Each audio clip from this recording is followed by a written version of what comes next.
Live from New York City, it's the Wendy Williams Show. Today, Wendy's bringing the celebrity heat with all of the hottest topics. And they're two of our favorites, and they're finally here together. Niecy Nash and Cedric the Entertainer. Plus, it's a Wendy first. Wendy shows us her exclusive fashion line for HSN. Now, here's Wendy.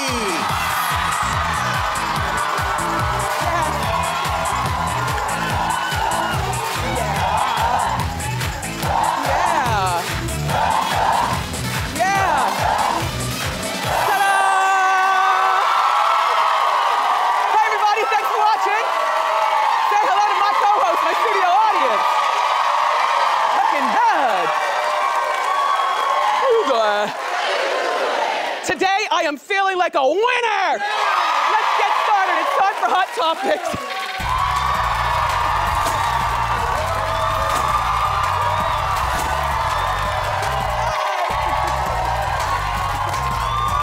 Hi!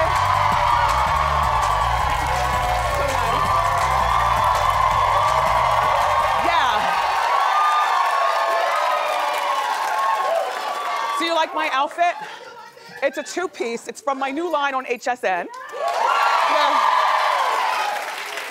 Where everything in the line is under $100. Yes. I'll let you feel the material during the commercial break. You'll be like, wow, good material. Anyway, and I'm going to be actually presenting for the very first time on Saturday, the 28th of this month. So go to hsn.com to find out the times and stuff, okay? Thank you. Oh, and later on in the show, we're having a Wendy fashion show. Yeah, so you'll be able to see more stuff. So speaking of fashion, the fashion police say that they're going on a break till September. I say hashtag they canceled it, but they can't bring themselves to say that. You know, I'm not sure, but to me it's like out of sight, out of mind. We would have forgotten all about them, you know, by September and moved on. I feel like if they're, first of all, they were supposed to be doing a fashion police show on March 30th, so they've canceled that show. And my thought is, if in fact it's not canceled and that they really are going on a break, this is the dumbest idea ever, and I'm gonna tell you why. No, I'll tell you why. Because first of all, we're all busy, so out of sight, out of mind. That's number one. Second of all, we're so opinionated. We are opinionated people, and we've got that internet, and we can give our opinions, and they need to retool the show while it's actually on the air. The way The View is a mess, retooling. You know, but we like to be a part of retooling. It's like when Kelly was auditioning host before hiring Michael Strahan. We saw all those different people, right? Does that make sense? So I'm thinking fashion police, as opposed to just being on March 30th and only during award seasons, because we know that you did that award season thing because of the passing of Joan, so you figured that, you know, you couldn't be on as much because, you know, the staple Joan wasn't there. Because remember, they used to be on once a week when Joan was on Fashion Police. I think you should go back to the once a week format. That's number one. Number two, go back to the once a week format, and we like to, the audience, we fans, we like to be a part of the process of hiring people. So we'll let you know through social media whether we like people or not. And just keep those two chairs revolving people, and we'll let you know when to stop revolving because we fall in love with somebody. That's all, Fashion Police. And also, another thing, I don't think that the smelling like Chipotle, you know, whatever, I still don't know what that is. What the hell is that? Anyway, I don't think that Giuliana's comments are the reason for the explosion of Fashion Police. I think that they use that as the excuse for the blow up. I do believe that all four of these people probably had problems with each other, and between being divas and divos, and you know, Brad went on there, instead of being a fashion stylist, you know, he's trying to be a comedian, maybe to upstage Kathy Griffith's jokes. I think that there was a point where Giuliana and Kelly Osbourne were mean girling Kathy. I think that Kathy might have been out of her maybe comfort zone to take the job to begin with. I'm not sure, but I don't believe that Giuliana's comments are the reason for that. The comments are nothing. I think the bigger thing is that the behind-the-scenes working of these four people. So, in conclusion, the fashion queens on Bravo win.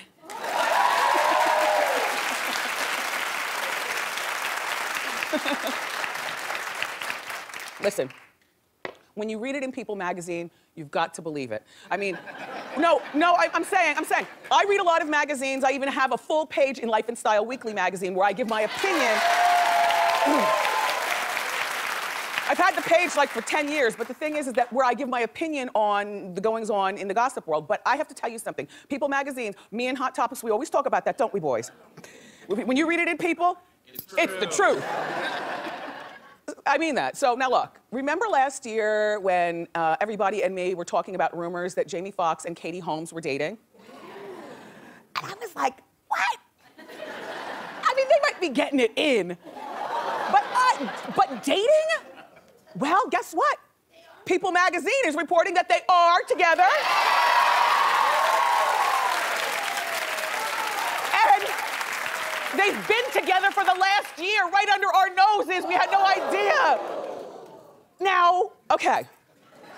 Now that I know that they've been together for the last year, you know what? I really do like this relationship. Jamie Foxx is funny. Who knew that she liked a funny guy? Because Tom Cruise is a lot of things, including hot. But funny, I'm not thinking he's funny. You know what I mean? But who knew she likes a funny guy? Who knew she liked black men? I know! But I love that.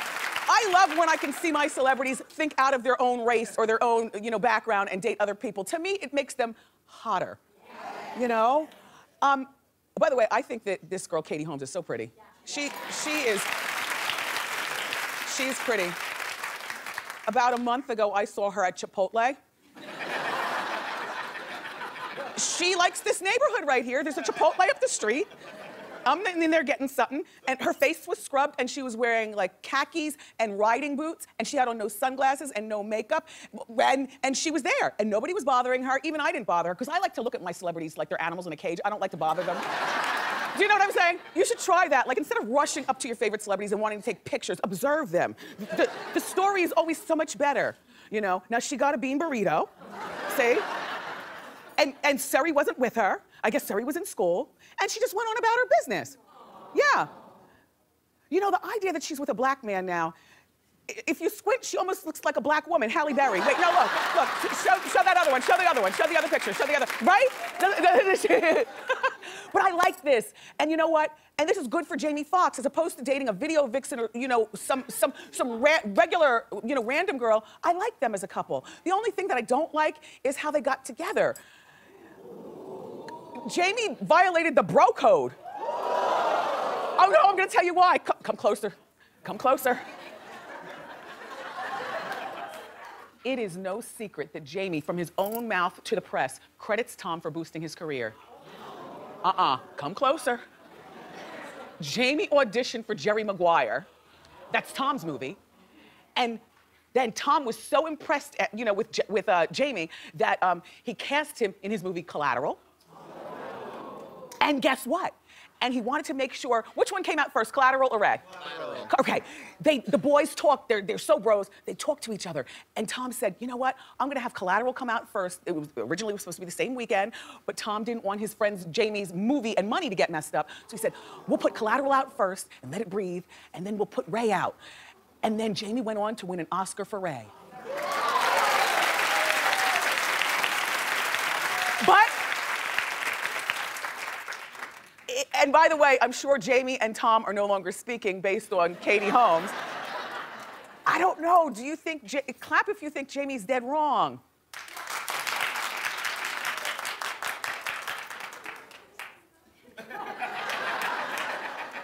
I don't.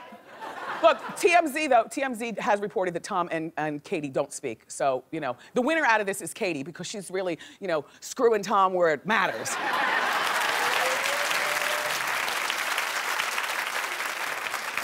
So now we have to give them one of those celebrity names, like Brangelina. And I came up with Foxhole. And the reason why is because, her last name starts with H-O-L. He's got a Sirius radio channel named Foxhole. So why don't we just ride with that? Foxhole. Congratulations, you crazy kids. Madonna, you have a lot of nerve. I mean, a lot of nerve. If it wasn't for where you were from, you wouldn't be where you are today. Be clear. I'm outraged. All right, first, let me give you the story. She was recently doing an interview, and she was asked, would she ever visit her hometown where she grew up in Michigan? And here's what she says. Get ready. she goes, have you ever been to Rochester Hills, Michigan? I can't be around basic provincial thinking people. I just didn't want to go back. Now, be very clear, Queen Madonna. You are disrespecting like 85% of the people in this country who don't live in a big city, you know, in New York or LA or something like that. In between New York and LA, they're all basic, what you said, people. Why would you disrespect people like that? I'm from Asbury Park, New Jersey, by way of, and I must say, if it wasn't for, you know, being born in Asbury and then moving to Ocean Township, I guess where she would call the people basic and provincial, I wouldn't be sitting here in a purple chair yapping at you. And I'm very proud to be from there, and apparently they are proud of me because I acknowledge being proud of them. And show the picture of me at my street sign. I just love this picture.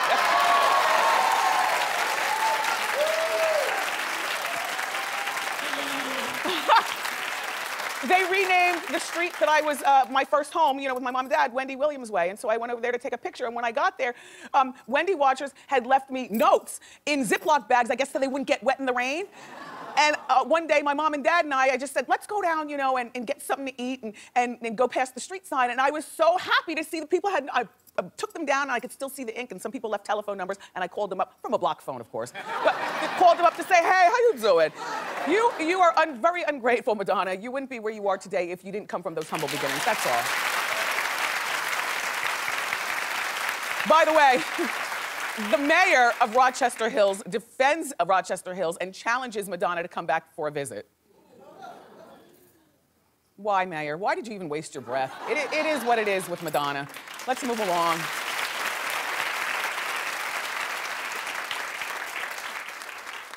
You always get happy when I talk about Kelly Clarkson.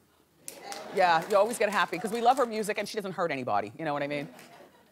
Kelly Clarkson has won a lot of awards, but she doesn't like to show them off. She says that she keeps her awards up in her attic. Well, she feels it's cheesy and egocentric to have them on display. I have to, you know, I have to agree to a certain extent. Like, if you're a single person with no children, and you've won awards, I don't mind seeing them when I come into your place. But as soon as you start sharing your living space with, you know, your man or your woman, I'm not judging. How you doing? As soon as you start sharing your living space with other people, including having children, I think it's very egocentric and selfish that as soon as you answer your front door, all you see are Grammys and Emmys and gold. You know, it's creepy. You know, I was thinking about this. You know, we were going over this story, and if I ever won an Emmy, which will probably never happen, don't feel sorry for me. I'm still here. But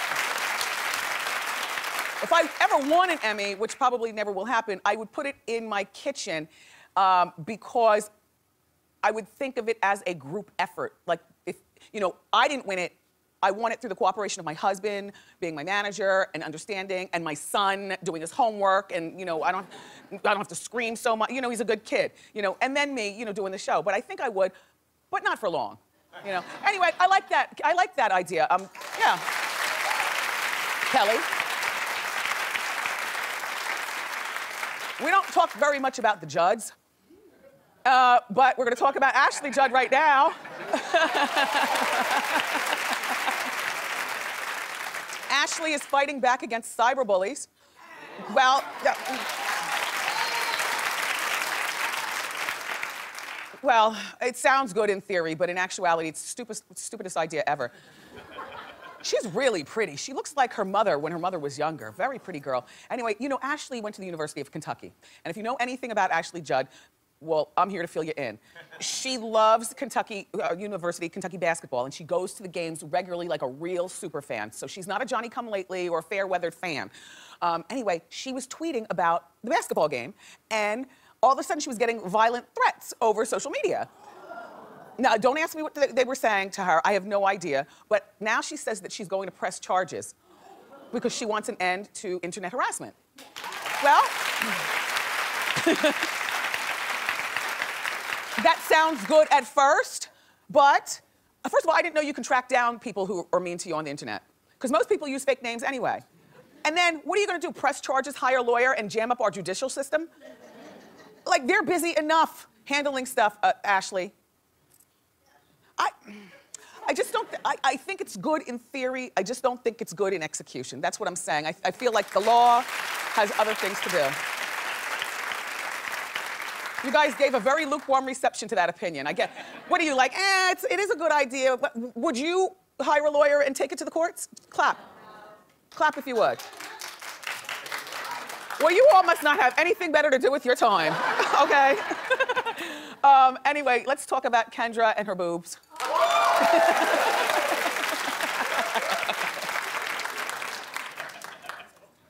Your boobs aren't the problem, Kendra.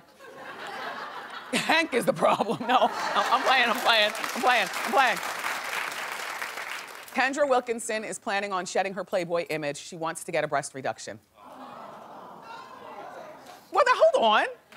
First of all, I didn't realize that her breasts were that big, but that's a bustier. She's probably pushing them up. They don't look that big right here. I can't really tell. But Kendra is saying that now she sees herself as a mom and a married woman, and her big boobs no longer fit her image. And my question is, who are you talking to? Excuse me? I'm a mom, too. And I got a husband, too. And my boobs fit my image.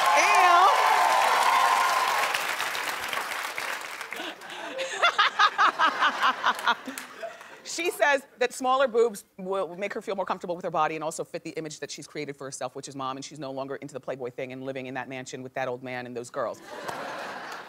But my thought is, Kendra, smaller breasts will not change your image. I will always think of you as the dirty girl twerking on stage with too short. And I don't mean dirty in a bad way. I just mean, you know, you carved this image, and that's what I think of. I think of you walking around in those tube socks and poom-poom shorts. Remember how she used to dress on Girls Next Door? And yes, I mean, smaller boobs are not gonna change that. But a body is just a visual. You gotta take care of the inside. And that goes for, that's my philosophy for everybody. And how, you know, you can be as thin or thick or have big boobs or small boobs or whatever. You could hate New York and wanna move to Kentucky. Your problems are always going to follow you if you don't lay on somebody's couch and get them fixed up here.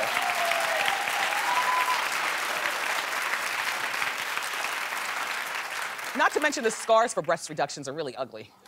You know, well, they go around your areola with a knife, and then they bring it down, and then they make an anchor line underneath your boobs.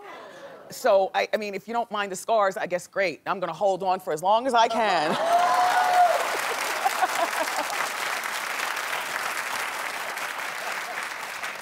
I'm dead. All right, so Cameron Diaz and Nicole Richie are married to two identical twin brothers, and and you know, Nicole introduced Cameron to the twin. And now they're doing some sisterly bonding. I love this. It's our hot shot of the day, and it's brought to you by Xenadrin. Hit it.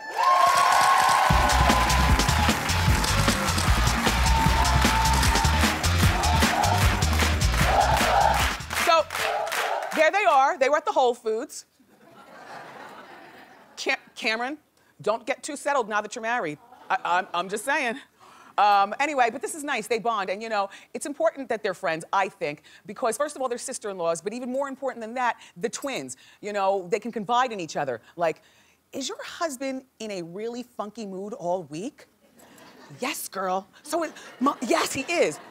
Yeah, because my husband's, but you know that twin connection. It's important, I like it, I like it, and they can confide in each other, and they were friends even before they became sister-in-laws, so congratulations, all four of you, that's good.